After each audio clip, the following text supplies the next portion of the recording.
Hello friends, Chris here, CaribbeanPot.com. Welcome to my kitchen. Another wicked recipe today to share with you guys.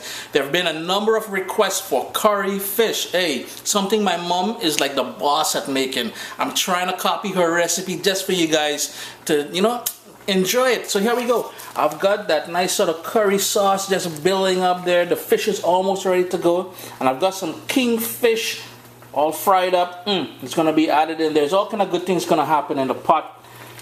Some shadow benny is going to top that baby off, and you guys are going to be licking your fingers. Chris here, CaribbeanPot.com, guys. As I said, always a pleasure to have you in the kitchen today. Today we're making curry kingfish, a traditional Caribbean recipe. So here we go. Let's take a look at the ingredients we'll be using today for this wicked curry fish. Hey! I've got here about 4 tablespoons of all-purpose flour. We'll use that to sort of coat the fish before we fry it. And speaking of frying, you will need a couple cups of vegetable oil or whatever type of oil you like frying in. We'll also need, and I've got some vegetable oil here, you need a couple tablespoons of that. Fresh ground black pepper, about 1/4 teaspoon. Back here at the star of the show, I've got 4 steaks or 4 slices of kingfish, about 1.5 pounds or so, and I've got the half of a lime. I'm just going to squeeze that on there, rinse it out with some cool water, and then drain it dry for marinating. The lime is a huge part of Caribbean cooking, so if you don't have lime, you can use lemon. Worst case scenario, a little bit of vinegar. Something not traditional to this recipe, but I've got some in the fridge I'm going to be using, and this is probably going to work out to about 1 cup of bell pepper, 1 scallion. One of the key ingredients to this good curry fish is culantro, or we call it shadow benny in the Caribbean. If you can't get it, and I've got 4 leaves of that here, I'm just going to finish off the dish with this. It's going to give it a nice pick-me-up at the end of everything. If you can't get this, about 3 tablespoons of freshly chopped cilantro will work. If you're shopping at your Asian grocery store or your Latino grocery store, it may be called culantro as well. Speaking about seasoning, I have here 1 tablespoon of prepared green seasoning, a Caribbean Vital product here. If you're looking for a video on how to put that together, check out youtube.com or Google, search Caribbean green seasoning, and I've got a wicked recipe for that. A couple cloves of garlic, half a teaspoon of salt. You know I can't go without the Caribbean sunshine. Scotch bonnet pepper, you can use how much you want.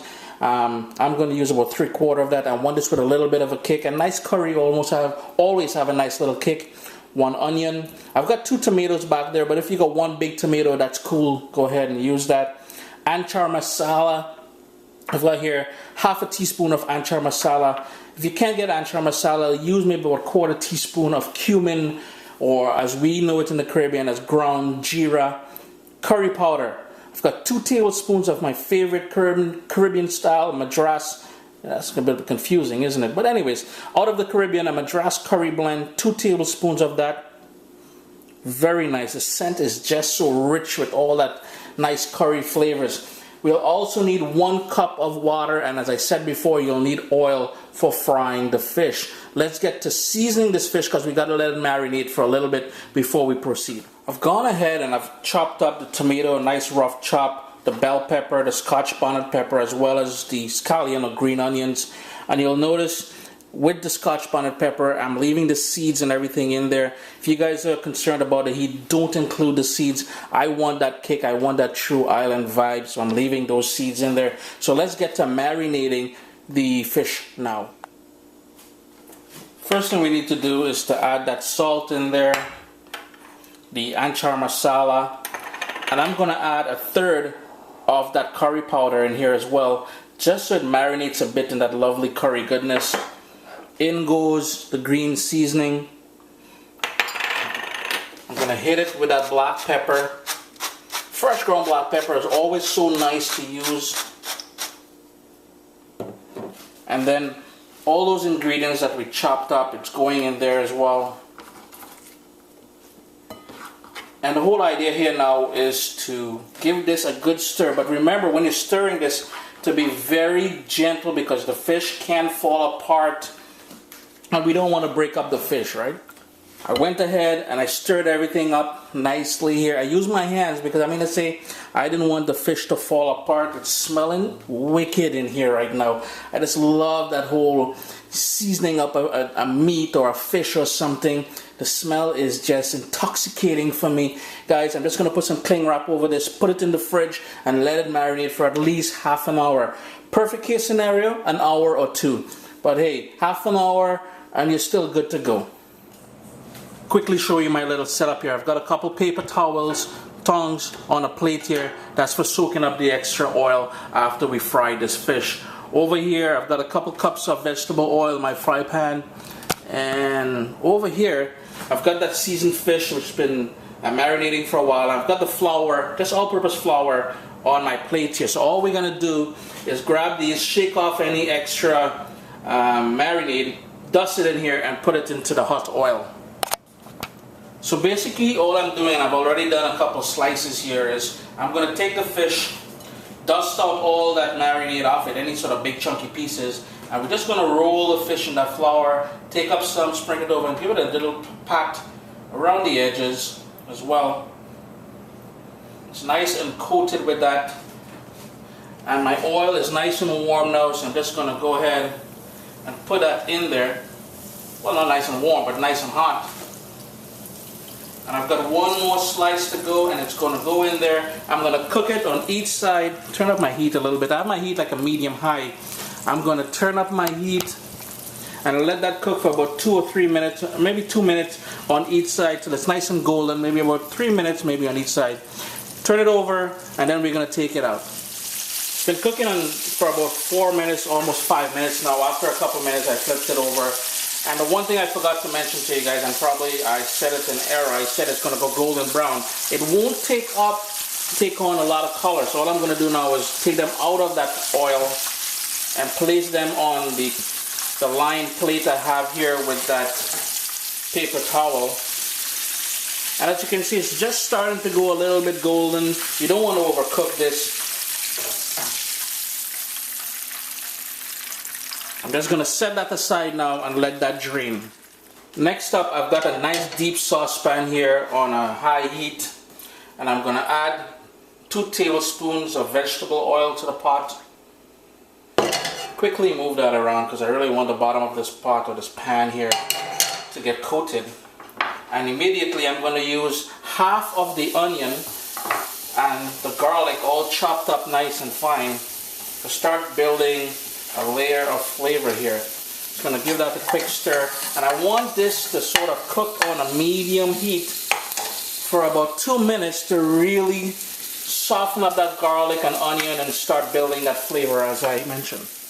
The edges of the garlic and the onion is starting to take color now. It's nice and soft. The kitchen should start smelling lovely from that garlic and onion combo. So in goes the curry powder in there now.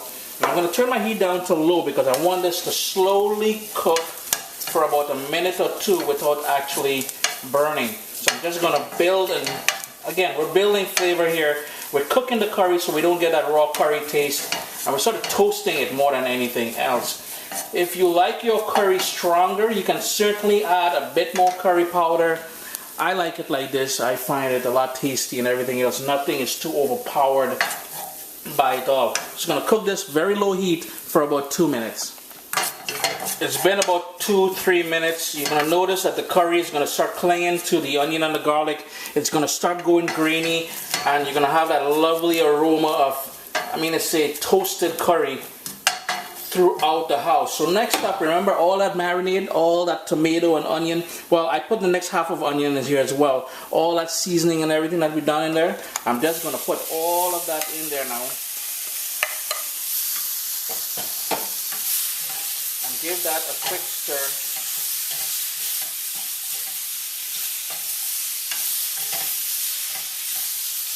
Now again, remember what I said, if you guys want that to be a stronger curry, you can obviously add more curry powder to this. I'm just going to let this sweat down for about a minute. In the same bowl that we marinated that fish in, I'm just going to pour in 1 cup of water in there. Give it a quick swish around, and I'm going to pour it into the pot here. I'm gonna bring that up to a boil, which means I gotta turn up my heat and let that gently simmer for about 3 minutes. The sauce has been bubbling away here for about 3 minutes now. Everything is starting to get nice and soft. Those flavors starting to marry, and hey, I can't tell you guys what kind of nonsense is going on in that pot there, but hey, all we're gonna do now, we're gonna add back all that fish to the pot here. So all I'm gonna do is gently work it into the pot. Be gentle with these guys, you know, you gotta show them some love. There we go. Just gonna let that go in there. And I'm just gonna tip my pan a little because I want some of that gravy, some of that nice curry sauce to put all over the fish here. I'm just gonna shake my pan, work it in, and let that go for about 4 or 5 minutes. I want that to nice and thicken up. I want that sauce to be nice and thick, and all those flavors with the fish and everything to be infused in there. It's been bubbling away for about 5 minutes now. That sauce is nice and thick. Remember, when you turn the stove off, the residual heat will thicken up that sauce even more. And I'm going to be having this with some bus-up-shot roti. Hey, if I had some boiled rice, it would have been even better. So all I'm going to do is I'm going to turn off the heat now. And one thing I forgot to mention to you guys, I gently flip the fish halfway through just so the other side gets infused with all that flavor. And remember that shadow benny I was talking about? Just going to top it with that shadow benny now. It's going to add a nice little flavor to there. And bam, the lid is on. Guys, it is done. I hope you guys give this recipe a try. Let me leave it open for you guys to peep while I finish my little thing here. Chris here, CaribbeanPot.com, guys. I hope you guys try this curry fish recipe. To be honest with you, my mom still is better. I can't compare to hers, but you will absolutely enjoy this one. Always a pleasure to have you here in the kitchen with me. Remember to tell your friends about CaribbeanPot.com and check out the website CaribbeanPot.com for all the nice recipes straight out of the Caribbean. On goes that lid. Let that sit there for a few minutes, and I'm going to go heat up my bus-up-shot roti.